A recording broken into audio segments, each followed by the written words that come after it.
Thank you so much for coming for a side talk today. I guess we'll just get straight into it. So would you mind just telling us who you are, where you're from, and just a bit about your journey so far?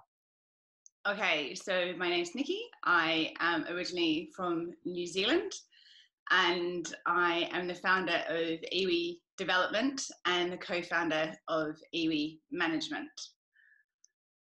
Yeah. So what's the difference between the two? So IWI Development is more set up with a focus on coaching. So it has a focus to spread awareness about people who are recovering from distressing events, journeys, and also to focus on corporate training on how to educate companies to deal with these kind of events as well. So that is kind of the main reason for IWI Development. And then IWI Management is a progressive and proactive HR consultancy that I have set out with a great business partner called Hannah Goodman.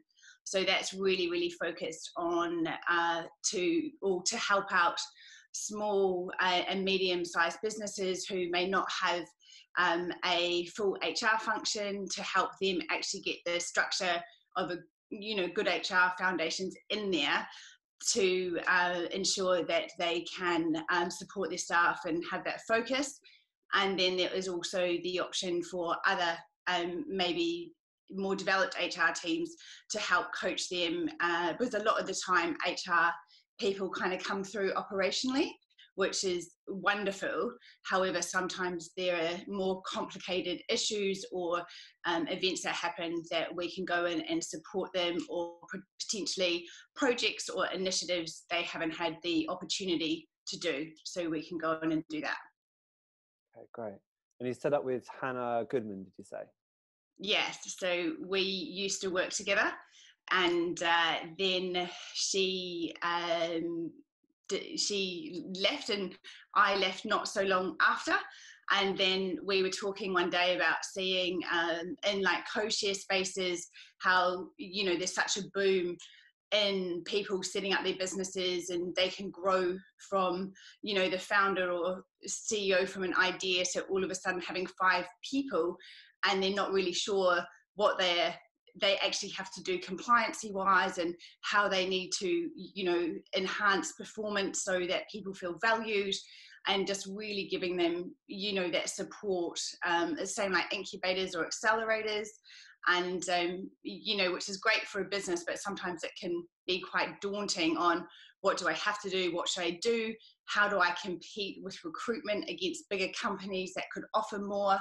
So that kind of conversation happened, and we decided to take the leap of faith, and IWI Management was born. Good for you. Good for you. And what's the purpose behind it? Why did you decide that you wanted to go on your own, set up your own business? Good question. I can remember being back at uni, and this is 2001, doing a strategic management paper. And they said, where do you see yourself in the next 10, 20 years? And I always said that I wanted to go traveling and work for some great multinational companies, and get to learn, about different types of businesses, but also different cultures. And then I always wanted to start my own company from then. And even as a teenager, my parents owned a restaurant for 10 years. So I started working there when I was 14. Bless my parents for giving me that opportunity. I'm sure 18-year-old Nikki was not necessarily the funnest person. But, mum and dad always had their own businesses. So I've always kind of admired that with them, same as my grandparents. And so I think I've always wanted to have my own business. So instead of opening up one, I decided to do 2. Why not go full throttle? Yes. Brilliant. And is it only going to be for hospitality, or are you going to venture in other industries as well? No, I mean, I guess IWI Development is really focused on the hospitality industry. And what I've done is designed a signature solution to help businesses effectively deal with people who may have been part of a sexual assault or experienced sexual harassment, either in or outside of the workplace. It really has such a big impact for the person who's experienced it, but also for the company. And I've done a lot of research on this, and it seems to be a theme that there's very limited training. It is a topic that isn't overly spoken about, but it's also something that, if this happens to someone, say on the bus on the way home, it will really affect them personally, then their morale, then it can affect their productivity, then it affects the business. If they decide to leave, then it hits recruitment. So it is a very big circle, and I guess my purpose is to empower through education, so that people are able to get the support that they need, and then also businesses are able to be supportive and don't end up losing staff or not knowing how to deal with something. And I think I'll with my experience, I'll be able to bring that into quite a easy and simple way to implement it. And what's the reaction been? Because I mean, you said that there's companies don't really explore this topic or focus training on it, but yet I would have thought it's probably one of the biggest things that might impact someone at work. So why aren't companies focusing on it? I think they don't know how to. I think it is an issue, the same as if it's drugs, alcohol, suicide. It's very prevalent, but it's still kind of thrown under the carpet, because I don't think there has been an effective way of being able to deal with it in a manner that is both good for the people and for the company. It's a very, very tough balance for it. But I think with the focus now on mental health and well-being, I think it is now the time. The UK legislation is looking to change this, so there's more ownership on companies to actually take all measures, and they have been saying for the last 18 months or so to start doing training, but I'm not sure that people know where to go, and there's a lot of stigma around this type of thing, and I definitely want to help break that down, open the conversations, and upskill managers to be able to deal with that, because it can be challenging if you don't have the right tools and resources. And I feel that when you speak to somebody who's actually been through it, their insight on the experience from both a personal side and from a career professional side, I think that will help balance it out. So I think that is why they don't speak about it. I just don't think there's been a good option. And as you can probably tell, I'm not the one that's going to be talking about it in a really, really negative and this, that, and way. It's dealing with it proactively and positively, so that people have the support that they need. Yeah, that's incredible. And yeah, you're also doing an amazing job. So you should be proud of yourself. Yeah. And your career is amazing as well, from working at Wahaca and COYA. So how did you fall into the people space or the HR world? Well, I think from working at Mum and Dad's restaurant, yeah. At 17 I went to university and I became a chef. I did a year kind of course, and then I transferred into doing a degree in hospitality management. Yeah. So there was always a big focus at the restaurant on people.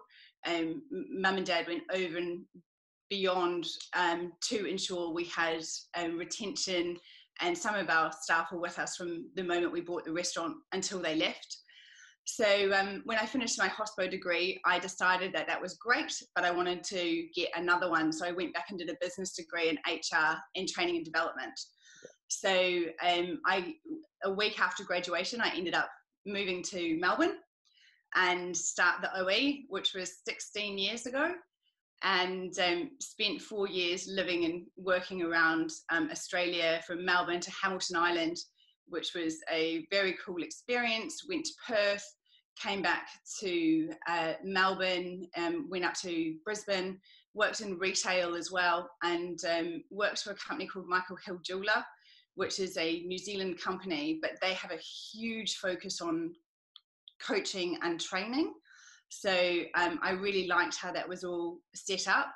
I read an article on Dubai, and I was like, you know what, that would be a great place to expand my cultural awareness. So I literally hopped on a plane with a backpack, my laptop, and arrived in Dubai. Didn't have a job. And then I was fortunate to start working at Fairmont, and worked there for a year as their food and beverage training manager. And that was really when the focus became more on the HR people side. I spent a year there. The global financial crisis happened. So then I transferred over to Movenpick and worked on a 4-hotel pre-opening project, which was phenomenal. Like, we were doing open days of 2,500 people. We had delays, and we got to open these amazing, beautiful properties. I was doing induction with hundreds of people over, you know, a short amount of time. And for me, when you are part of that process from the beginning, you're part of the recruiting, the interviewing, you're the one that welcomes them in. And we did a 4-day induction. Seeing them progress through was amazing. And that was also when pre-opening became my, I guess, my passion in hospitality. So after I opened 4 hotels and 1 over in India, I decided that I wanted to move to London. It was always on the agenda. So again, hopped on a plane, didn't know anyone, didn't have a job. And then I think due to the pre-opening experience and where Wahaca was at the time, was why I ended up working for them when there was only 4 restaurants. And then I spent 4 years there, and we grew from 4 restaurants to over 20. And in 2014, so I guess a year before I left Wahaca, I became a survivor of sexual assault. So that had quite a big impact on me, as well as a lot of different elements of my life. So in 2015, after a year of being pretty much on autopilot, but going to work was a very big thing, because pretty much nobody knew there, very, very few people. Then I decided to take a year off and go traveling, and went volunteering in Bhutan, which was amazing. Went to 5 continents, I think. So that was a big part of me starting to process my own healing journey, and did it via travel, which was cool. And then came back in 2016. And then I was really fortunate to become the corporate HR director of COYA, which was also one that was going to grow, and doing luxury lifestyle was great fun. Again, very innovative, like Wahaca as well, and trying different things and opening restaurants, and also got to, travel a bit. And then literally in April last year, I went to a Tony Robbins seminar, which was Unleash the Power Within, and kind of had an epiphany and realized that my vocation was to do the empowerment of people through education. So left, and then started the IWI journeys. Wow. Here you are today. And who's inspired you along the way? My grandparents have been huge inspiration to me. Also, reflecting on it, mum and dad and the restaurant had a very big impact on me.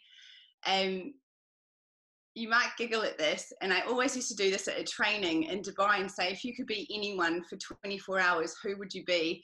And I've always said Lady Gaga. I think she really started that kind of revolution of it's okay to be you, no matter what your story, hardship, if people like you or what challenges you've faced, own that and be authentic, be vulnerable.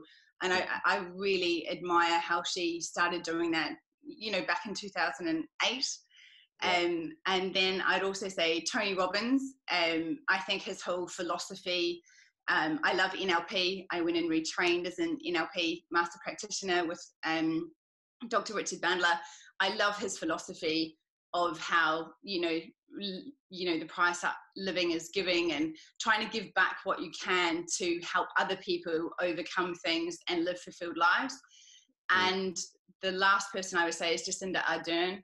I think she is doing a phenomenal job, not only for New Zealand, but I think she gives a lot of people hope. She's humanitized how to be a very good leader.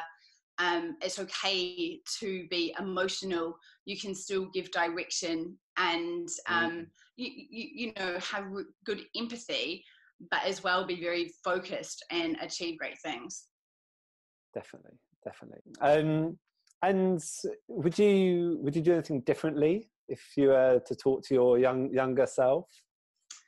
What would I think what I have learned as I've probably got a bit older is that when you're in those meetings or having conversations, if it's email or on the phone, is to back yourself more.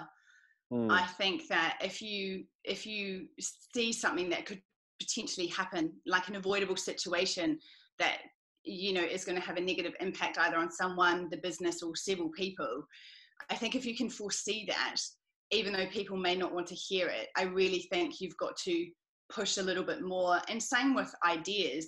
They may sound quite elaborate, but if you don't back your own ideas, someone else will pick them up and a couple of months later literally run with them. So that's probably what I would do differently.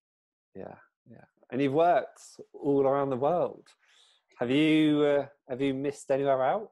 Where next? Or I think it would be great to be able to spread my message around the world, both for opening the conversation on sexual assault and harassment. And I think it is just, with IWI Management, Hannah and I really firmly believe that if people focus, or companies focus on the people, they're going to get the result that they want. And it really seems too simple, but a lot of companies just focus on, different costs or cutting things. Whereas I think if they actually invested in people in their training, they would end up getting the result that they want. And I think that's probably the biggest thing that we want to share with companies. And it doesn't have to be masses of investment for that. So I think at the moment I'm happy in London. It's 10 years next month. So it's a long time. It is a long time, but London's a lovable place though, right? If anyone had told me that I would be in London for 10 years, I'd be like, no, I'm good. It's a typical Kiwi thing. Go do your OE, spend a couple of years, this, that. And nearly a decade later and still loving London. That's great. And where do you see IWI going in the next year, for the next 5 years? How big do you hope you can make it? I think this is a message that needs to be shared everywhere. I really believe that once a couple of companies kind of get involved and see that the signature solution is relatively easy to implement, and a lot of the stuff that they have, it's just refining it and making it a good system that everybody knows about, what have you. That would be great. And I guess my passion as well would be to speak about this to bigger groups, because it's definitely something that needs awareness on it. And I'd really like to be part of a group of people who break the stigma about this, as well as being proactive about mental health, because it's such a big part of our lives, and it impacts us whether or not, you know, we're told not to bring our problems to work. You know, we're human, and I don't think that we can, you know, consciously, you know, disperse them because they are interrelated. So it would be great to be speaking about this, and then working with companies globally who want support with HR as well. I mean, we're really flexible. So yeah. And obviously current times during the pandemic, what's been keeping you busy? Oh, definitely getting things ready, and just keeping on going with of effective ways to support people. I've kind of launched an Instagram, which is for IWI Development. So that is, you know, always interesting to keep you busy and think how you can add value. And I think that's really been the focus of, you know, nobody thought this was going to happen. No one was prepared for it. And I think there's going to be a really big opportunity for people to be able to come out stronger, be more collaborative, and I think it will break down a lot of barriers. I know it's really tough for businesses and people as well, but I think the unity that this will actually create, you know, will be wonderful. And hospitality, you see so many businesses that have come together and you know, trying to support other industries, and it really does show that, you know, hospitality is the third largest employer, and I think it will really show how important it actually is to the UK, because everybody wants to be social. You know, hospitality, I'm pretty sure is in nearly every, if not every kind of movie. You know, people will go to stay in a hotel, or they'll be on a flight, or they will be going to a restaurant to eat or have a drink. And it really has a huge impact on everybody's life. So I think it's a really great opportunity for hospitality to shine. Definitely. I couldn't agree more. Couldn't agree more. And how can people reach out to you and get in touch with you? So we have got a Instagram for IWI Development, which is at IWI Nikki, Nikki. We have got a website for IWI Management and IWI Development, and we've also got Instagram for IWI Management, and they can email me. So I can send you through a little caption, but relatively easy online to get in touch with us. Fab. And how do you and Hannah balance as a team? You know what? Ever since I met Hannah, it was really funny because she worked at Wahaca after me, and then we both worked together at COYA. And Hannah was great. She emailed me, she messaged me on LinkedIn when we had a job come up at COYA. And the moment I met her, you know, she has got such a refreshing manner to her, and she's super positive, and her love for HR is really based for engagement, employee relations, and really, really focused on that part, whereas mine is more strategic, learning and development, recruitment. So we balance each other well. She is a superstar mum to her little boy as well. So, you know, balancing things for Hannah and any parent is amazing. So we both come with different perspectives, but I think having the different experiences really enriches what we can offer to people, because we can see so many different dimensions. That's fantastic. That's great. And we met, how long have we known each other? Must be 6-7 years? Yeah, I think I met you quite early on when I moved to London. Yeah. So yeah, I would say, about 2012, 13 in the Wahaca days. Yeah, it was when we started the meetup sessions. Yeah, I used to come with Charlie Free. Yes. Yeah, no, Charlie. I haven't spoken to Charlie in ages actually, but they were fun though, weren't they? The meetup sessions. But I think this is the whole thing. Hospitality, the reason that so many people work in it, and it's so vibrant, and you can meet somebody who may be recruiting for a role, and you just chat to them. And I've always found this, no matter where I've traveled or worked, it's a different form of relationship. It's like we have this bond, and you just kind of all of a sudden can chat to someone. It's like you've known them for ages. And I think the service base of the industry means that you're always willing to help people. Yeah. It can be to your detriment at times, but you know, someone will say to me, "Hey Nikki, could you help me with this, this and this?" And it's like, actually, someone I know can help me. I'll put you in touch.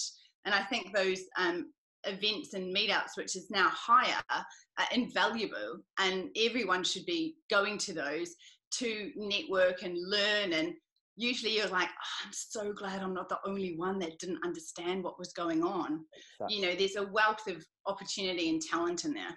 Yeah, I remember literally the first one we did, and the feedback after was, I'm so glad I'm not the only one going through this, because I thought I was. So that was the whole purpose of them. And then here we are today. Yeah, no, they were wonderful and just so insightful. And then you could come back and, you know, say to your boss usually, oh, this is happening, which then also helped them understand that it's an industry-wide either event or issue, and, you know, people were working together to solve it. And I think collaboration and that kind of unity, as I mentioned before, is something that will be great, that will come out of this, even though hospitality is naturally good at that anyway. Exactly. Brilliant. Thank you. Yeah. And we are now running out of time, so we're going to have to leave it there, Nikki. Thank you so much. I have no doubt you've inspired a lot of people. So you're doing a terrific job. So keep on doing what you're doing. Oh, thank you. Thank you so much for inviting me in, Ollie. It's such a great opportunity. And I really appreciate it. Yeah, and after all this is over, we'll get together for a coffee or a beer. Yeah, I'm going to go beer after this for sure. Probably. Fab. Thank you so much, Nikki. Catch up soon. All right. Ciao. Take care, Ollie. Bye. Bye.